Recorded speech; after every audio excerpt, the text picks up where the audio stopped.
बाघ संरक्षण अभियान को और गति देने के मकसद से प्रधानमंत्री नरेंद्र मोदी ने दिल्ली में बाघों के संरक्षण पर मंत्रियों के तीसरे एशियाई सम्मेलन का उद्घाटन किया। सम्मेलन में आए 13 देशों के 700 प्रतिनिधियों के सामने पीएम मोदी ने क्षेत्रीय और वैश्विक स्तर पर इस मामले में साझेदारी मजबूत करने की बात रखी तो बाघों की शिकार और उनके अंगों की तस्करी और व्यापार को सबसे बड़ी चुनौती बताते हुए उच्च स्तर से इससे निपटने का ऐलान किया।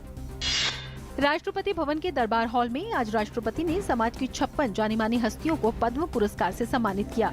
समारोह में सबसे पहले पद्म विभूषण पुरस्कार प्रदान किया गया। अभिनेता रजनीकांत, रामोजी राव, डॉक्टर गिरिजा देवी सहित 4 हस्तियों को पद्म विभूषण से सम्मानित किया गया। राष्ट्रपति प्रणब मुखर्जी ने आज पार्श्व गायक उदित नारायण, टेनिस खिलाड़ी सानिया मिर्जा को पद्म भूषण सम्मान से सम्मानित किया। स्वामी दयानंद सरस्वती को मरणोपरांत पद्म भूषण पुरस्कार दिया गया, जिसे उनके शिष्य ने ग्रहण किया।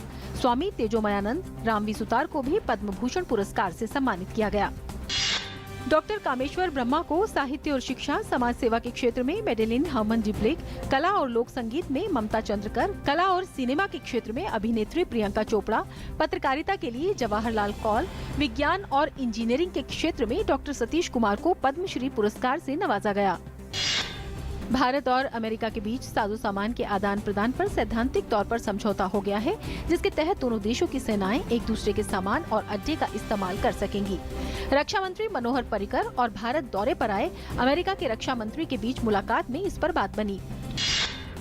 जम्मू कश्मीर की मुख्यमंत्री महबूबा मुफ्ती ने मंगलवार को केंद्रीय गृह मंत्री राजनाथ सिंह से मुलाकात की। हाल के दिनों में राज्य में हुई घटनाओं के मद्देनजर इस बैठक को काफी अहम माना जा रहा है। इस बैठक में राज्य की कानून व्यवस्था समेत विभिन्न मुद्दों पर चर्चा हुई। बंगाल चुनावों में धांधली की शिकायत को लेकर आज केंद्रीय मंत्री प्रकाश जावड़ेकर और सिद्धार्थनाथ सिंह और भूपेंद्र यादव के नेतृत्व में भाजपा के एक प्रतिनिधि मंडल ने चुनाव आयोग के अधिकारियों से मुलाकात की। उत्तराखंड कांग्रेस के 9 बागी विधायकों की सदस्यता समाप्त करने के स्पीकर के आदेश को चुनौती देने वाली याचिका पर अगली सुनवाई आगामी 23 अप्रैल को होगी। कोर्ट ने 2 पक्षों को शपथ पत्र दाखिल करने के आदेश दिए हैं। मंगलवार को भी हाई कोर्ट में दोपहर 2 बजे तक सुनवाई हुई, जिसके बाद 23 अप्रैल को सुनवाई की अगली तारीख दी गई। केरल के पुतिंगल मंदिर में हुए हादसे के बाद फरार चल रहे मंदिर प्रशासन के 5 लोगों ने आत्मसमर्पण कर दिया तो केरल हाई कोर्ट ने राज्य में रात में आतिशबाजी पर प्रतिबंध लगा दिया है। यही नहीं, दिन में भी पटाखों की क्षमता तय कर दी है। हाई कोर्ट ने भी इस हादसे के बाद राज्य सरकार को जमकर फटकार लगाई। कोर्ट के इस फैसले को खासा महत्वपूर्ण माना जा रहा है। मॉनसून की आशंकाओं पर संभावना जताते हुए आज मौसम विभाग के डीजी एलएस राठौर ने कहा कि इस साल मौसम के अनुकूल रहने की संभावना है। साथ ही उन्होंने कहा कि इस साल मॉनसून पिछले वर्ष की तुलना में बेहतर रहेगा और बारिश की संभावना भी अधिक है। हरियाणा सरकार ने गुड़गांव का नाम बदलकर गुरुग्राम और मेवात का नाम बदलकर नूह करने का निर्णय लिया है। इस विषय में मुख्यमंत्री मनोहर लाल ने गुड़गांव एवं मेवात का नाम बदलने के प्रस्ताव को स्वीकृति दे दी है।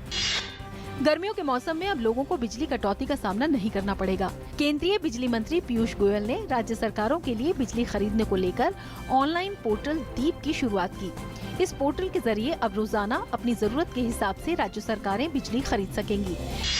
पीएचडी और एमफिल में महिलाओं और दिव्यांगों की सहभागिता बढ़ाने की दिशा में सरकार ने कई अहम कदम उठाए हैं। केंद्रीय मानव संसाधन विकास मंत्री स्मृति ईरानी ने ऐसे शोध छात्रों को शोध पत्र जमा करने के लिए अतिरिक्त समय की छूट देने की घोषणा की। केंद्रीय मंत्री और भाजपा के वरिष्ठ नेता अरुण जेटली ने आज जम्मू में भाजपा के नए कार्यालय का उद्घाटन किया। इस अवसर पर लोगों को संबोधित करते हुए उन्होंने कहा कि अलगाववाद के खिलाफ भाजपा की एक नीति रही है, जो आज जम्मू कश्मीर में सफल है। मलेशिया के इपोह में चल रहे 25वें सुल्तान अजलान शाह हॉकी प्रतियोगिता में आज भारत ने पाकिस्तान को 5-1 के बड़े अंतर से हरा दिया।